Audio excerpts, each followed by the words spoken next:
অবতৰীয়াকৈ অহা বৰষুণজাকে আমাৰ খেতিয়কসকলৰ বাবে ভেঁকুৰৰ এটা বিপদ কঢ়িয়াই আনিছে। আমাৰ খেতিয়কসকলে চাগৈ পথাৰত কবি, জলকীয়া, বেঙেনা, কেপচিকাম, লাই, পালেং, ধনিয়া, সৰিয়হ, লফা এই সকলোবোৰ ভৰি পৰিছে।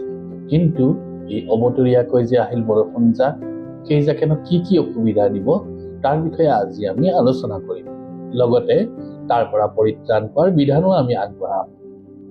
বৰষুণ অহাৰ লগে লগে উচ্চ আৰ্দ্ৰ পৰিৱেশৰ সৃষ্টি কৰে, মানে বতাহত থকা জলীয় ভাপৰ মাত্ৰা বৃদ্ধি কৰে। সহজ ভাষাত বতাহত আমাৰ যিবোৰ পানীৰ কণিকা থাকে, এই কণিকাবোৰ বাঢ়ি যায়। আমি ঘৰবোৰত সদায় দেখি আহিছো, যিখিনি সেমেকা ঠাই থাকে, সেই সেমেকা ঠাইবোৰত ভেঁকুৰে ধৰে। বগা বগাকৈ বা কেতিয়াবা কলাকৈ ভেঁকুৰ গঢ়ি উঠা আমি দেখিছো নহয়। গতিকে আমাৰ খেতিটো এই সেমেকা পৰিৱেশত ভেঁকুৰে বংশবৃদ্ধি কৰিব পাৰে আৰু লগতে ইহঁতৰ বৃদ্ধিও খৰতকীয়া হয়। পাউডাৰী মিলডিউ, ডাউনী মিলডিউ, ৰাষ্ট আদি এই ভেঁকুৰবোৰৰ বাবে এই জলবায়ু অতি উত্তম। লগতে ব্লাইট আদি ৰোগ সৃষ্টি কৰা ভেঁকুৰবোৰে চাগে বিহু পাতিব ধৰিছে, ভাবিছে আমাৰ দিন আহি গ'ল আৰু। এই ভেঁকুৰবোৰে আপোনাৰ শস্যক সংক্ৰমিত কৰিব পাৰে আৰু এনেকুৱাও হ'ব পাৰে যে গোটেই খেতিডৰা নষ্ট হৈ যাব পাৰে। ইয়াৰ পৰা আমি পৰিত্ৰাণ কেনেকৈ পাম? আমাৰ সকলো খেতিয়কেই জানে যে এই সময়ত ভেঁকুৰনাশক প্ৰয়োগ কৰিব লাগে। কিন্তু গুৰুত্বপূৰ্ণ কথাটো হৈছে যে কি ভেঁকুৰনাশক প্ৰয়োগ কৰিব, কোনবিধ খেতিত দামী ভেঁকুৰনাশক, কোনবিধত কম দামী, বৰষুণ অহাৰ আগে আগে দিব নে বৰষুণ অহাৰ পিছত দিব, বহু কথাই নিৰ্ভৰ কৰে। গতিকে আমি সেই বিষয়ে আজি কথা পাতিব লৈছোঁ।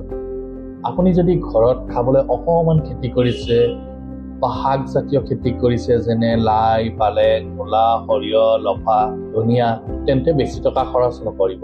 ইউপিএল কোম্পানীৰ চাফ নামৰ ভেঁকুৰনাশকবিধ ব্যৱহাৰ কৰিব পাৰে। ইয়াত দুটা উপাদান মিহলি হৈ থাকে, কাৰ্বানডিজিম আৰু মেনকজেব। কাৰ্বানডিজিম হৈছে এটা প্ৰণালীগত ভেঁকুৰনাশক বা চিষ্টেমিক ফাংগিচাইড। এই চিষ্টেমিক আৰু কণ্টেক্ট কিনো তাকে চাবলৈ আমাৰ চেনেলত আগৰ ভিডিঅ'বোৰ চাব পাৰে। এই চিষ্টেমিক বা প্ৰণালীগত ভেঁকুৰনাশকবিধে কোষৰ আৱৰণ গঠন কৰা এবিধ যৌগ থাকে, যাৰ নাম হ'ল এগষ্টেৰল। তাৰ উৎপাদনত বাধা দিয়ে। ই পাতেৰে বা শিপাৰে সোমাই গৈ গোটেই গছজোপাতে বিয়পি পৰে। এগষ্টেৰল গঠন নোহোৱাৰ বাবে গোটেই ভেঁকুৰবোৰ মৰি যায়। আনহাতে ইয়াত থকা মেনকজেব হৈছে সংস্পৰ্শ ভেঁকুৰনাশক বা কণ্টেক্ট ফাংগিচাইড। ই পাতত এটা চানি গঠন কৰি দিয়ে, এটা আৱৰণৰ সৃষ্টি কৰে। সেই আৱৰণটো ফালি পেলাই ভেঁকুৰবোৰ সোমাব নোৱাৰা অৱস্থা হয়।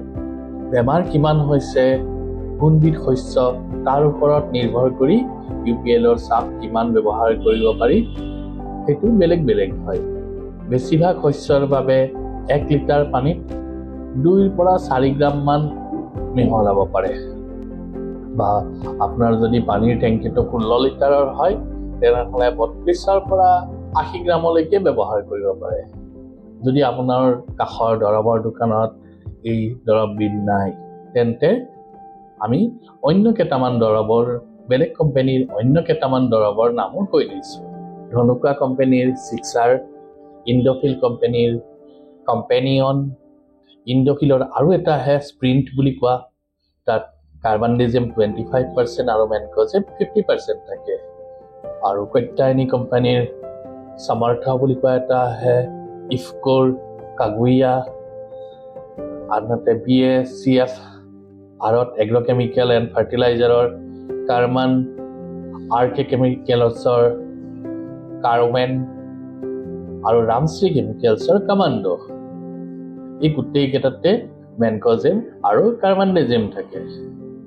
আপোনাৰ যদি চাফ ব্যৱহাৰ কৰোঁতে ভেঁকুৰ কমা নাই, তেন্তে ইয়াতকৈ ওপৰৰ এটা ভেঁকুৰনাশক ব্যৱহাৰ কৰিব পাৰে। সেইটো হৈছে ৰিডোমিল গোল্ড। ইয়াত মেটালেক্সিল 8% আৰু মেনকজেব 64% এটা বিশেষভাৱে মিহলি কৰি থাকে। ৰিডোমিল গোল্ডটো গছে সহজে আৰু বেছিকৈ গ্ৰহণ কৰিব পাৰে, যাক ইংৰাজীত হাইপাৰ চিষ্টেমিক আপটেক বুলি কোৱা হয়। ই গ্ৰহণ কৰি গোটেই গছজোপালৈ বিয়পাই দিয়ে। এই বিয়পাই দিয়া কাৰ্যটোক ট্ৰেন্সলোকেশ্যন বুলি কোৱা হয়। গতিকে ই শস্যক অধিক সুৰক্ষা প্ৰদান কৰে। মেটালাক্সিলভিৰ এবিধ প্ৰণালীগত ভেঁকুৰনাশক চিষ্টেমিক ফাংগিচাইড। ই ভেঁকুৰৰ কোষত প্ৰৱেশ কৰে আৰু বিশেষভাৱে সিহঁতৰ বংশগতিৰ যিখিনি বস্তু থাকে DNA বুলি কয় তাৰ সংশ্লেষণত বাধা দিয়ে। গতিকে ই ভেঁকুৰ মৰাৰ লগতে তাৰ স্প'ৰ বা কণী গঠনত বাধা দিয়ে। 1 পৰা 1.5 গ্ৰাম প্ৰতি লিটাৰত বা 16 পৰা 24 গ্ৰাম প্ৰতি 16 লিটাৰ টেংকিত মিহলাই ইয়াক স্প্ৰে কৰিব পাৰে। ৰিডমিল গোল্ড সাধাৰণতে কেনেদৰে স্প্ৰে কৰিব লাগে তাকে কৈ দিছো। প্ৰথমবাৰ স্প্ৰে যেতিয়া পুলিবোৰৰ ইটোৱে সিটোৰ গাত লগ লাগে, ওচৰ চাপি আহে, সেই সময়ত প্ৰথম স্প্ৰে কৰিব লাগে। প্ৰথম স্প্ৰে কৰাৰ 10 পৰা 14 দিন পিছত দ্বিতীয়বাৰ স্প্ৰে কৰিব লাগে। আনহাতে তৃতীয়বাৰ স্প্ৰে কৰিব লাগে দ্বিতীয় স্প্ৰে কৰাৰ 10 পৰা 14 দিন পিছত। এনেদৰে স্প্ৰে কৰিলে আপোনাৰ খেতিত ভেঁকুৰে সহজে আক্ৰমণ কৰিব নোৱাৰে। ইতিমধ্যে যদি আপোনাৰ খেতিত ভেঁকুৰৰ সমস্যা দেখা দিছে, লগে লগে উপশম পাবলৈ আপুনি ব্যৱহাৰ কৰিব পাৰে ইণ্ডোফিল M45 নামৰ ভেঁকুৰনাশক। ইয়াক ভেঁকুৰনাশকৰ ৰজা বুলি কোৱা হয়। 1.5 পৰা 2 গ্ৰাম প্ৰতি লিটাৰ বা 24 পৰা 32 গ্ৰাম 16 লিটাৰ টেংকত দি পাতৰ ওপৰ আৰু তল দুয়ো কাষে ভিজি যোৱাকৈ স্প্ৰে কৰিব লাগে। ইয়াৰ মূল উপাদান হৈছে মেনকজেব। মেনকজেব 75% থাকে। একেধৰণৰ আকৌ বেলেগ বেলেগ কোম্পানীৰ দৰৱ আছে। ধনুকা M45 বুলি কোৱা এটা আছে, টাটা কেমিকেলছৰ এটা আছে M45, টাটা M45, চিনজেণ্টাৰ আছে এবিক আৰু UPL কোম্পানীৰ আছে ইউথানে M45। এই গোটেইকেইটাতে মেনকজেব 75% থাকে। আনহাতে আপুনি যদি দামী খেতি কৰিছে, দামী খেতি মানে কৈছোঁ যে যিখিনি খেতিৰ পৰা আপুনি বহুত ভাল এটা ৰিটাৰ্ণ মানে ভাল এটা লাভ আহৰণ কৰাৰ সম্ভাৱনা আছে, যেনে ভোট জলকীয়া খেতি, বিলাহী খেতি, কবি, সেইবিলাকত আপুনি ইয়াতকে ওপৰৰ ভেঁকুৰনাশক এটা ব্যৱহাৰ কৰিব পাৰে। প্ৰথমতে এবিধৰ নাম লওঁ কভাছ ভেঁকুৰনাশক। ইয়াত ক্ল'ৰ'থেলনিল 75% থাকে। ক্ল'ৰ'থেলনিলে ভেঁকুৰটোৰ বহু ঠাইৰ প্ৰতিৰোধক মাল্টিচাইট ইনহিবিটৰ হিচাপে কাম কৰে। মানে ভেঁকুৰটোৱে নিজৰ শৰীৰৰ বিভিন্ন অংগৰে বিভিন্ন কাম কৰে। এই ক্ল'ৰ'থেলনিলে তাৰ বহুকেইটা অংগতে আঘাত কৰে। ই ভেঁকুৰৰ বেলেগ বেলেগ এনজাইম আৰু অন্যান্য বিপাকীয় কামত মানে কি খোৱা খাদ্য হজম কৰা আদি কামত প্ৰভাৱ পেলায়। কভাছে বীজাণুৰ নতুনকৈ জন্ম হোৱাটো বাধা দিয়ে। ই ভেঁকুৰৰ কোষৰ আৱৰণৰ বাবেও বিষ। গছৰ পাত বা ঠালত ঢাল সৃষ্টি কৰি ভেঁকুৰৰ বৃদ্ধি সীমিত কৰি দিয়ে। 1 পৰা 2 গ্ৰাম প্ৰতি লিটাৰ পানীত বা 16 পৰা 32 গ্ৰাম প্ৰতি 16 লিটাৰ টেংকত দি আপুনি স্প্ৰে কৰিব পাৰে। পাতৰ ওপৰত লগতে ডাললৈ পৰাকৈ স্প্ৰে কৰিব লাগে। কিন্তু এটা কথা মনত ৰাখিব, ফুল ফুলাৰ আগতে কভাছ ভেঁকুৰনাশক প্ৰয়োগ কৰা। বেলেগ কোম্পানীৰ এনেকুৱা দৰৱবিধ কেইবিধ হ'ল টাটা ৰেলিছৰ ঈশান বুলি কোৱা এটা দৰৱ আছে, চিনজেণ্টাৰ স্প্লাছ আৰু কৰমাণ্ডেল ইণ্টাৰনেশ্যনেল বুলি কোৱা কোম্পানীটোৰ জটায়ু বুলি কোৱা দৰৱ। ভেঁকুৰ ধ্বংস কৰিবলৈ কপাৰ অৰ্থাৎ তাম ই বহুত শক্তিশালী ভেঁকুৰনাশক। আপোনালোকে ভোট জলকীয়া বা বিলাহী আদিত ব্লু কপাৰ ইয়াক ব্যৱহাৰ কৰিব পাৰে। ইয়াত থাকে কপাৰ অক্সিক্লৰাইড 50%। ইয়াৰ ইণ্টাৰেষ্টিং কথাটো হ'ল ই ভেঁকুৰৰ লগতে বেক্টেৰিয়াৰ পৰা হোৱা ৰোগো নিয়ন্ত্ৰণ কৰে। ই প্ৰতিৰোধক আৰু দৰৱ হিচাপে বহু বেলেগ বেলেগ ভেঁকুৰ আৰু বেক্টেৰিয়াৰ ওপৰত কাম কৰে। প্ৰতিৰোধক মানে বেমাৰ হোৱাৰ আগতে ইয়াক স্প্ৰে কৰিলে ই বেমাৰ হ'বই নিদিয়ে, ভেঁকুৰ বা বেক্টেৰিয়া ওচৰত আহিবই নিদিয়ে। ইয়াত যিটো তামৰ আধান আছে মানে কপাৰ আয়ন, সি বেক্টেৰিয়া আৰু ভেঁকুৰৰ প্ৰটিন গঠন কৰা এমিনো এচিডৰ লগ হৈ বেক্টেৰিয়া আৰু ভেঁকুৰৰ বৃদ্ধিত বাধা দিয়ে। লগতে তামে কিছুমান এনজাইমৰ সৈতে মিলি বীজাণু হত্যা কৰে। বীজাণুবোৰে কম পৰিমাণত থাকিলেও তামৰ অণুবোৰে ধৰি লয়, ফলত ইহঁতৰ স্প'ৰ বা কণী গঠনত বাধা দিয়ে। প্ৰতি লিটাৰ পানীত 3 গ্ৰাম বা প্ৰতি 16 লিটাৰ পাম্পত 48 গ্ৰাম মিহলাই স্প্ৰে কৰিব লাগে। অন্যান্য বেলেগ কোম্পানীৰ দৰৱসমূহ পাব পাৰে। ডিটক্স বুলি কোৱা এটা আছে টাটা ৰেলিছৰ, ধনুকপ বুলি কোৱা এটা আছে ধনুকাৰ, COC 50 বুলি কোৱা এটা আছে কাত্যায়নী কোম্পানীৰ। ইয়াৰ লগতে আন এবিধ ভেঁকুৰনাশকৰ কথা কওঁ, যিবিধে বহুত ভাল কাম কৰে, বিশেষকৈ জলকীয়া, ভোট জলকীয়া, বিলাহী আদি। আমিষ্টাৰ টপ ফাংগিচাইড এবিধ নিৰাপদ আৰু ভাল কাম কৰা ভেঁকুৰনাশক, যিয়ে শস্যক বিভিন্ন ধৰণৰ ভেঁকুৰৰ পৰা ৰক্ষা কৰিব পাৰে। যিসকল খেতিয়কে শস্যৰ উৎপাদন আৰু গুণ উন্নত কৰাৰ লগতে অন্যান্য ভেঁকুৰনাশক ঔষধৰ দৰকাৰটো কম কৰিব বিচাৰিছে, তেওঁলোকৰ বাবে ই অতি ভাল ভেঁকুৰনাশক। এমিষ্টাৰ টপ ভেঁকুৰনাশকত এজক্সিষ্টৰবিন 18.2% আৰু ডাইফেনকনাজল 11.4% থাকে। দুয়োবিধে একেলগে কাম কৰি ৰোগ প্ৰতিৰোধমূলক, প্ৰণালীবদ্ধ আৰু নিৰাময়মূলকভাৱে কাম কৰে। এজক্সিষ্টৰবিনে ভেঁকুৰৰ বঢ়াৰ বাবে দৰকাৰী যৌগ এগষ্টেৰল, আমি যে কৈ আহিছিলোঁ আগতে এগষ্টেৰল, সেইটো উৎপাদনত বাধা দি ভেঁকুৰৰ বৃদ্ধি আৰু বংশ বৃদ্ধি দুয়োটাতে বাধা দিয়ে। ডাইফেনকনাজলে ভেঁকুৰৰ বৃদ্ধিৰ বাবে অতি দৰকাৰী আন এটা যৌগ স্কুৱেলিন বুলি কোৱা এটা যৌগ আছে, সেইটোৰ গঠন হ'বই নিদিয়ে। গতিকে ভেঁকুৰৰ বৃদ্ধি, বংশ বৃদ্ধি দুয়োটাতে বাধা দিয়ে। আমিষ্টাৰ টপ ভেঁকুৰনাশকবিধ ভেঁকুৰৰ বেমাৰৰ পৰা প্ৰতিৰোধক হিচাপে, মানে বেমাৰ নোহোৱাকৈ ইয়াক প্ৰয়োগ কৰিব পাৰি, লগতে চিকিৎসা হিচাপে ব্যৱহাৰ কৰিব পাৰি।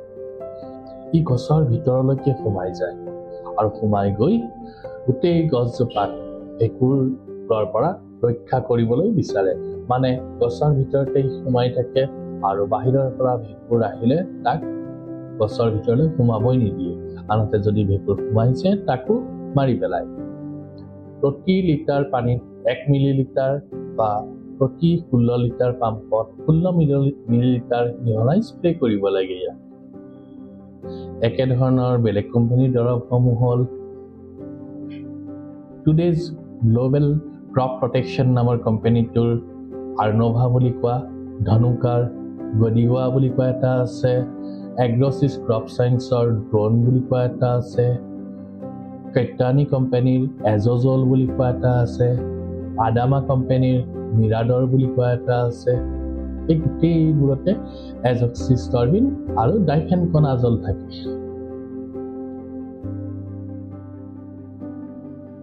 বায়াৰ কোম্পানীৰ নেটিভ নামৰ অধিক উন্নত ভেঁকুৰনাশকবিধত টেবুকনাজল আৰু ট্ৰাইফ্লক্সিষ্টৰবিন নামৰ দুবিধ দৰৱ থাকে।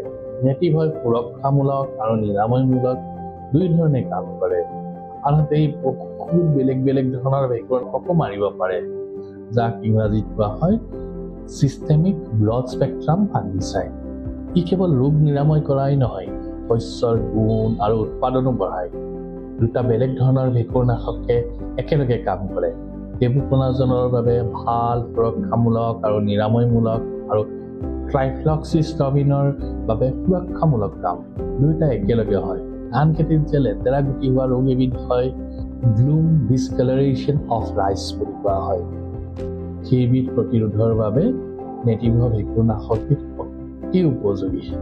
প্ৰতি লিটাৰ পানীত 0.5 গ্ৰাম বা প্ৰতি 16 লিটাৰ পানীত 8 গ্ৰাম ব্যৱহাৰ কৰিব পাৰি।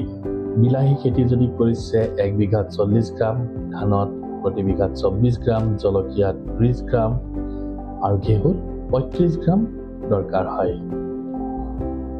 একেধৰণৰ বেলেগ কোম্পানীৰ দৰৱসমূহ হ'ল FMC কোম্পানীৰ গেজেকো আৰু গডৰেজ এগ্ৰভেট কোম্পানীৰ অবিটান। বৰষুণৰ সময়ত ভেঁকুৰনাশক প্ৰয়োগ কৰাটো মানে সময় নিৰ্ধাৰণ কৰাটো অতি গুৰুত্বপূৰ্ণ। কেইটামান টিপছ আগবঢ়ালোঁ। সম্ভৱ হ'লে বৰষুণৰ আগতে প্ৰয়োগ কৰা। যদি বৰষুণৰ আশা কৰা হয় তেন্তে 24 পৰা 48 ঘণ্টাৰ আগতে প্ৰণালীবদ্ধ ভেঁকুৰনাশক প্ৰয়োগ কৰিলে গছজোপাই শোষণ কৰিবলৈ মানে শুহি নিবলৈ যথেষ্ট সময় পায়। গতিকে বৰষুণ অহাৰ পিছতো ই সুৰক্ষা প্ৰদান কৰিব পাৰে।